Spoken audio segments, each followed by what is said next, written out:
possibly expand moving forward?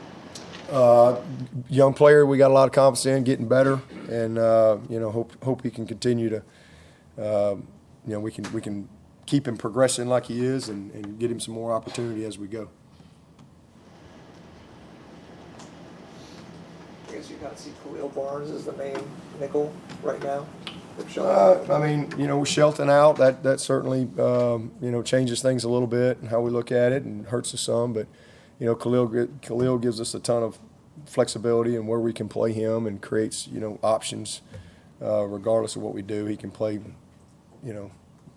He's certainly our best nickel, but he can play either strong or free as well. And that's kind of personnel and who you're playing, and how you feel about everybody else and where they are right now. That's kind of a week-to-week deal. Coach, do you talk about moving on to the next week? What element of the team are you most excited about seeing the bounce back, or seeing that come through? Our defense. I mean, we gotta respond. These guys. It's what they do. They run the football. I mean, they can line up and run the ball on anybody. So we got to respond. We got to again do. They're a stretch team, with the exception of they will mix in a little bit more midline. They'll mix in a little bit of stretch wham, where they're kind of whamming back with the tight end on your interior. We just got to again do what it takes to stop the run, and we talk about those things all the time, and for the most part we've done a nice job of that. But we did not last week, and again that's pretty evident. So just excited to see them respond, and hopefully they'll play like I know they're capable of playing, and not want to experience what they experienced last week and this week in response to the performance. They'll want to get a little better result. Tyler Brown, is he still week to week? Yep, getting better, but he's still week to week. Any questions for Coach virtually? Anybody else in the room? Has Virginia Tech changed up its outside zone stuff through the course of the year, altered anything or adjusted? No, just they'll mix in the wham stuff with it. When they bring the tight end back and block on their interior, but I mean it's just pretty much the stretch. I mean they'll run it with that, without that. Got the boot, all the boots. Got a million. There's not one trick play they haven't run. There isn't one. They got a reverse off of every play. They've got halfback pass, reverse pass, flea flicker, double pass. There really isn't the tight end throwback. They've not only installed them, they've called them. It's all on tape. So you got to flea flicker. I mean, you got to prepare for a lot of things that they put out there. Wildcat, they've mixed in some wildcat as well. So they challenge you in a lot of ways, but the main thing they want to do is they want to run the ball, and then mix in the passing game off of that. But it all starts with this quarterback and this running back. He's good, two really, really good players. The mindset of being resilient and overcoming setbacks and failures, how much did you learn that from your mom, whether DNA or just watching her model that?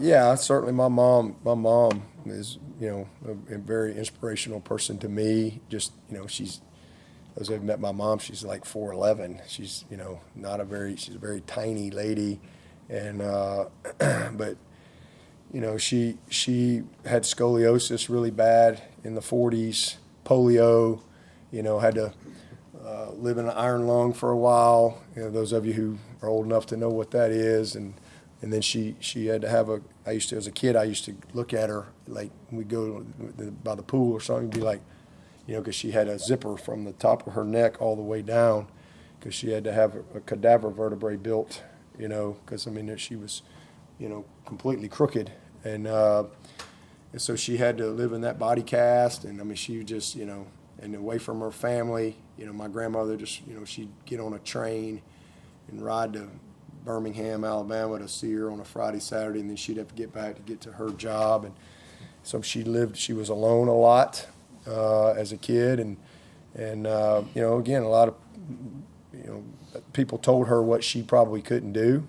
She, you know, again, probably not have kids because the way her body was built, probably not be able to, you know, even, you know, live a normal life. But not only did she get into normal school, she graduated from Woodlawn High School, and I think her senior year they actually featured her on the, like, I don't know if it was the Birmingham News or Post Herald or whatever. I think it was called Cinderella Story. I've got it in our attic somewhere, but she actually was a majorette her senior year.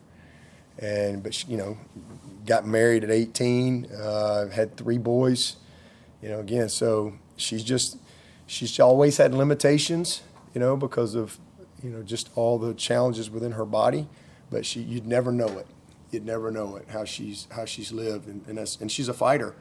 She's a fighter, man. I mean, and then as a kid and watching her and what she went through, you know, just with struggles with family and addiction in the home and divorce and, you know, all those type of things.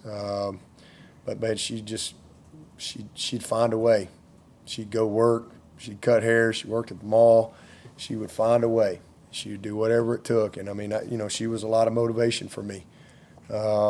You know, especially when she's living with me in college, you know, and getting up every morning, driving an hour to work. And you know, that was a very motivating factor for me to, you know, get my education and try to make a better path for my family. And I really wanted to make, you know, like a lot of people, you want to help, you want to make your family's life better. I certainly wanted to, you know, I wanted to see my mom happy and wanted to be able to help her in her situation.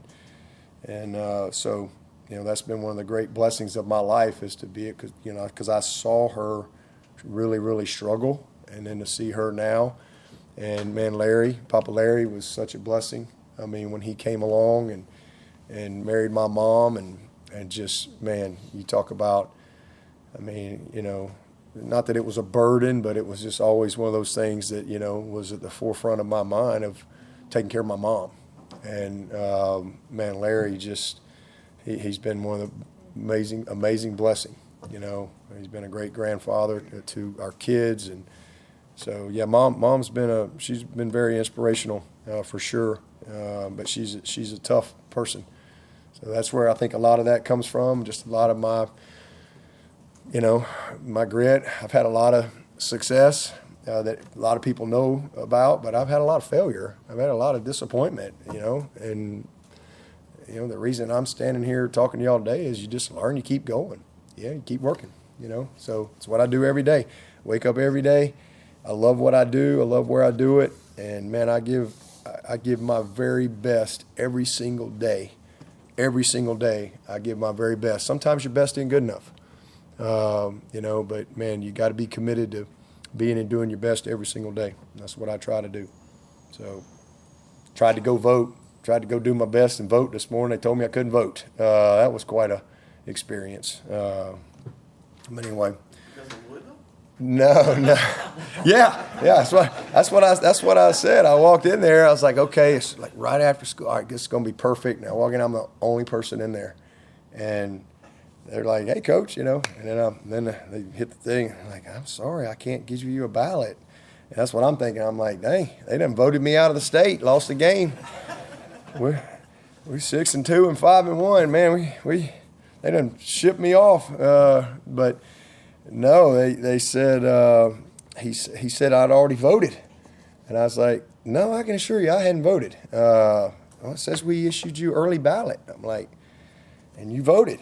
I'm like, no. And as it turns out, Will, my oldest, voted last week, and they somehow messed it up, didn't verify his birthday or something, and they counted me as the vote. And so, yeah, it was what was going to take 10 minutes took an hour. Next thing I'm on the phone with some director I think her name was Amy, super sweet lady, and she's trying to tell me this whole process. I'm like, there's going to be some hearing on Friday, and, you know, I had to do a paper ballot, stuff in it. I'm like, it was quite an experience this morning. But apparently they're going to fix it on Friday, and me and Will, our 2 votes will count on Friday. I don't know if it'll matter on Friday, but yeah, it was trying to do my best and be a good citizen and go vote. And sometimes doing your best ain't good enough. You know, we had to keep going though, keep figuring it out. All right, anything else? The initial CFP rankings come out today. I guess will you be tuning in or keep an eye out for when that releases? No, not really. I'm sure I'll hear about it, but no, I'm not tuned in or sitting there waiting. I'm trying to find a way to beat Virginia Tech. That's all I'm worried about. You know, as y'all all know, a lot can happen in college football, right? Just when you think you know, you don't know. I was talking about that last night. You know, because they were all making fun of me yesterday because I had on my 2003 warm-up that I keep and like to wear. And that's one of the things I remember about that. We were 5-4 and probably about to be shown the door. And we went from 5-4 to 9-4 and had one of the best finishes. And Coach Powell got Coach of the Year. And I got to keep my job and stay at Clemson. So that was you just never know. You just keep going. You know, a lot can happen in college football. So I'm not worried about any rankings. I haven't been worried about any rankings. I'm just worried about trying to win the game that we got in front of us and go from there. That's why they call it a season. You try to do the best you can. And man, we got great kids. We got a really good staff. We got a bunch of people that work really hard. And again, nobody's perfect, but man, love our kids, love our team. And you know, we gotta certainly do some things better to have the finish that we want to have. But you know, you try to win a championship every year. You try to win every single game. And there's, you know, reality is we've had one undefeated team. You know, and it's hard to do. But the reason we've had so many great years and great games and great moments is because we finish. We keep going, and that's what we got to do. We got to go try to have a way to win this week and you know, just start where you are and try to create some good momentum moving forward. But man, I love our staff. I love our players, and you know, certainly it's disappointing and you hurt when you lose a game because we put so much into it and we have such great support. And you hate to let people down, but that's football. You got to keep moving forward and see if you can win the next one. That's what we'll try to do, and then you let the chips fall where they are, and then you regroup and get ready to go and fight again. That's what we'll do. Someone trying to get in virtually, we'll give you one last chance to do so if you want to attempt. Yeah, appreciate it, Ross. Hey, Devo, it's Chapel at the state. You've kind of touched on what players defensively need to do better, run game wise, coaching wise. But where do you think any improvement needs to happen from your defensive staff? Everything that the players need to do better, that's on us as coaches. It starts with us, so we got to do everything better. We gotta, you know, teach better, coach better, you name it, across the board. We gotta all the things you got to do to stop the run. We've got to obviously do a better job this week than we did last week of coaching and teaching those things. Anyone else for Coach Swinney? All right. All right, appreciate it.